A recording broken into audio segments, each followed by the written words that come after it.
పూరా local. Welcome to పూరా local. This is Bharathi. తిరుపతిలో లూలు మాల్ ప్రాజెక్ట్ ని రద్దు చేయాలంటూ కూడా డిమాండ్లు వినిపిస్తున్నాయి. దీనిపై కేంద్ర హోంమంత్రి అమిత్ షాకు సీనియర్ జర్నలిస్ట్ శ్రీశైలం లేఖ కూడా రాశారు. అసలు దీని వెనుక కారణాలేంటి, ఎందుకు ప్రాజెక్ట్ ని వద్దంటున్నారు, ఈ విషయాలని మనతో షేర్ చేసుకోవడానికి లైన్ లో సిద్ధంగా ఉన్నారు శ్రీశైలం గారు. నమస్తే అండి. Good afternoon. తిరుపతిలో లూలు మాల్ పెట్టకూడదు అంటూ కూడా డిమాండ్లు వినిపిస్తున్నాయి. దీనిపైన మీరు కేంద్ర హోంమంత్రి కూడా లేఖ రాసినట్టు కూడా తెలుస్తుంది. ఏంటి సార్ కారణాలేంటి?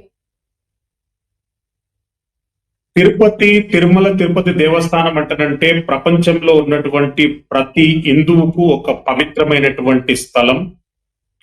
ప్రపంచంలో ఉన్నటువంటి అన్ని వర్గాలకు, ప్రపంచంలో ఉన్నటువంటి కోట్లాది మంది హిందువులకు ఆరాధ్యమైనటువంటి తిరుమల దేవస్థానానికి ఒక పవిత్రత, ఒక సాంద్రత అనేటటువంటిది నెలకొనుంది. అటువంటి ప్రాంతాలలో ఇతర మతస్థులకు చెందినటువంటి బిజినెస్ ఎస్టాబ్లిష్మెంట్ పెడితే ఓ రకంగా అది హిందువుల మనోభావాలకు వ్యతిరేకంగా ఏర్పాటు చేసినట్టు అవుతుంది. ఆంధ్రప్రదేశ్ రాష్ట్రంలో కూటమి ప్రభుత్వం ఉంది. భారతీయ జనతా పార్టీ, జనసేన పార్టీ, టీడీపీల సంయుక్తంగా కొనసాగుతున్నటువంటి ప్రభుత్వంలో హిందూ మనోభావాలకు వ్యతిరేకంగా ఏ కార్యక్రమాన్ని జరగకూడదనేటటువంటిది వాళ్ళు గతంలో చెప్పారు, ఇప్పుడు చెప్తున్నారు. కానీ పరోక్షంగా లూలు మాల్ లాంటి సంస్థలకు పర్మిషన్ ఇవ్వడం అనేటటువంటిది హిందువుల మనోభావాలకు వ్యతిరేకమైనటువంటి చర్యగా మేము పరిగణిస్తున్నాం. అందుగురించే కేంద్ర హోంమంత్రితో పాటు దేశవ్యాప్తంగా ఉన్నటువంటి హిందూ ధార్మిక సంస్థలన్నిటికీ లేఖ రూపంలో ఆవేదన వ్యక్తం చేయడం జరిగింది. అంటే లూలు మాల్ ఏర్పాటు అనేటటువంటిది ఒక రకంగా ఇప్పుడు హైదరాబాద్ లో లూలు మాల్ ఏర్పాటు చేశారు.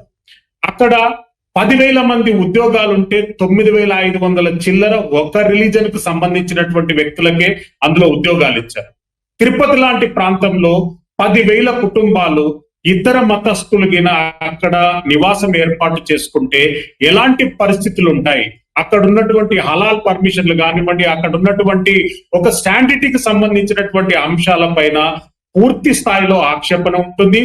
కేంద్ర రాష్ట్ర ప్రభుత్వాలు బిజినెస్ చేయాలనుకుంటే హిందూ మనోభావాలతో బిజినెస్ చేయొద్దనేటటువంటి ఉద్దేశంతో తక్షణమే దేశంలో ఎక్కడా లూలు మాల్ ని పర్మిట్ చేయకూడదు.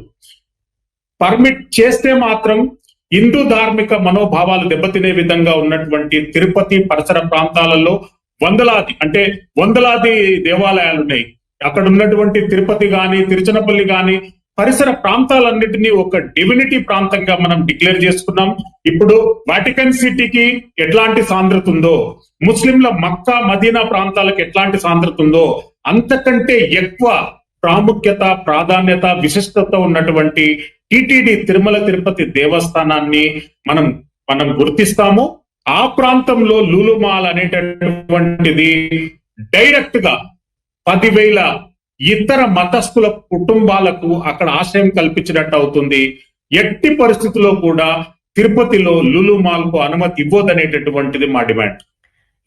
ఇదే కాదు సార్, ముందు కూడా చూసుకుంటే తిరుపతికి ఏ పెద్ద ప్రాజెక్ట్ వచ్చినా కూడా అది వివాదంగా మారుతుంది. ముందు చూసుకుంటే ఈ ముంతాజ్ హోటల్, ఇప్పుడు చూసుకుంటే లూలు మాల్. ఎందుకంటారు సార్, కారణాలు ఏంటి? అంతర్జాతీయంగా తిరుమల దేవస్థానాన్ని డిఫేమ్ చేయడానికి అంతర్జాతీయ కుట్రలు కొనసాగుతున్నాయి. ఆ కుట్రలలో భాగమే అక్కడ ముంతాజ్ హోటల్ గాని, లూలు మాల్ గాని ఏదో రకంగా హిందువుల మనోభావాలు దెబ్బతీసే విధంగా అంతర్జాతీయ స్థాయిలో కుట్రలు కొనసాగుతున్నాయి. అందులో భాగంగానే ఇది కొనసాగుతుంది. కేంద్ర రాష్ట్ర ప్రభుత్వాలకు ఏ రకంగా కూడా ఇన్వాల్వ్మెంట్ లేదు. జాతీయ స్థాయిలో దాన్ని ప్రొటెక్ట్ చేసుకోవాల్సినటువంటి అవసరం ఉంది. అంతర్జాతీయ స్థాయిలో కొనసాగుతున్నటువంటి కుట్రలను మనం ప్రొటెక్ట్ చేసుకునేటటువంటి ఎంతకైనా ఆవశ్యకత ఉంది. ఎగ్జాంపుల్ లక్నోలో కానివ్వండి, ఇక్కడ కొచ్చిలో కానివ్వండి లూలు మాల్ ఏర్పాటు చేశారు. అక్కడ జరుగుతున్నటువంటి పరిస్థితి ఏంటి? 90% ఒక రిలీజన్ కి చెందినటువంటి ఎంప్లాయ్మెంట్ క్రియేట్ చేస్తారు, ఆపర్చునిటీస్ క్రియేట్ చేస్తారు.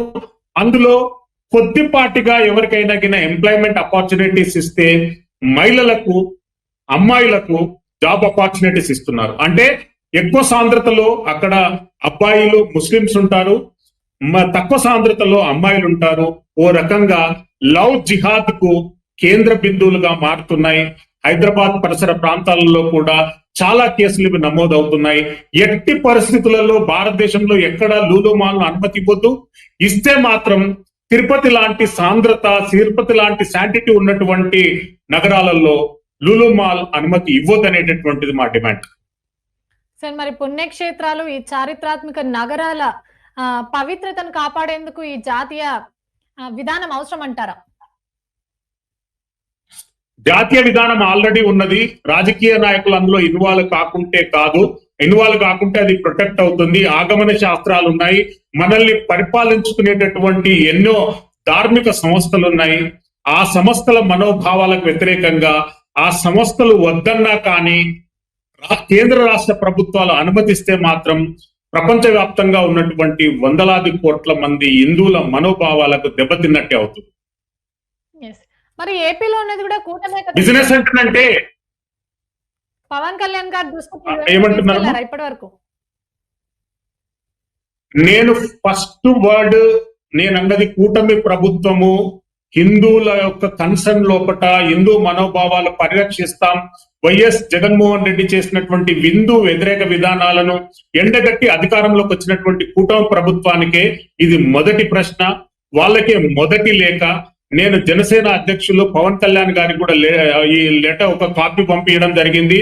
దేశవ్యాప్తంగా ఉన్నటువంటి అన్ని ధార్మిక సంస్థలు, తిరుపతి తిరుమల దేవస్థానం అంటున్నంటే ఒక తిరుపతి, ఆంధ్రప్రదేశ్ రాష్ట్రం, తెలంగాణ రాష్ట్రం, తమిళనాడు రాష్ట్రానికి కాదు, యావత్ ప్రపంచవ్యాప్తంగా ఉన్నటువంటి ప్రతి హిందూ బంధువు యొక్క మనోభావం తిరుపతి తిరుమల దేవస్థానం. దాన్ని పరిరక్షించుకోవడానికి ఎలాంటి త్యాగాలకైనా ఎలాంటి ఉద్యమాలకైనా గాని హిందూ బంధువులు ముందుకొస్తారనేటటువంటి మాట మరోసారి ఉద్ఘాటించి చెప్తున్నాను. ముంతాజ్ హోటల్ విషయంలో కూడా చాలా వరకు అన్యాయం జరిగింది. అక్కడ ఉన్నటువంటి అంటే గత ప్రభుత్వాలు ఇచ్చినటువంటి అనుమతులు వేరు, మళ్ళీ మారినాక ప్రభుత్వం వచ్చినటువంటి అనుమతులు వేరు. అంటే వాళ్ళు టూరిజం అనేటటువంటి డెఫినేషన్ మార్చి అక్కడ ఇతర మతస్థులకు చెందినటువంటి బిజినెస్ ఎస్టాబ్లిష్మెంట్స్ కు అనుమతులు ఇవ్వడం అనేటటువంటిది పూర్తిగా వ్యతిరేకించవలసినటువంటి అంశం. Thank you sir, thank you so much.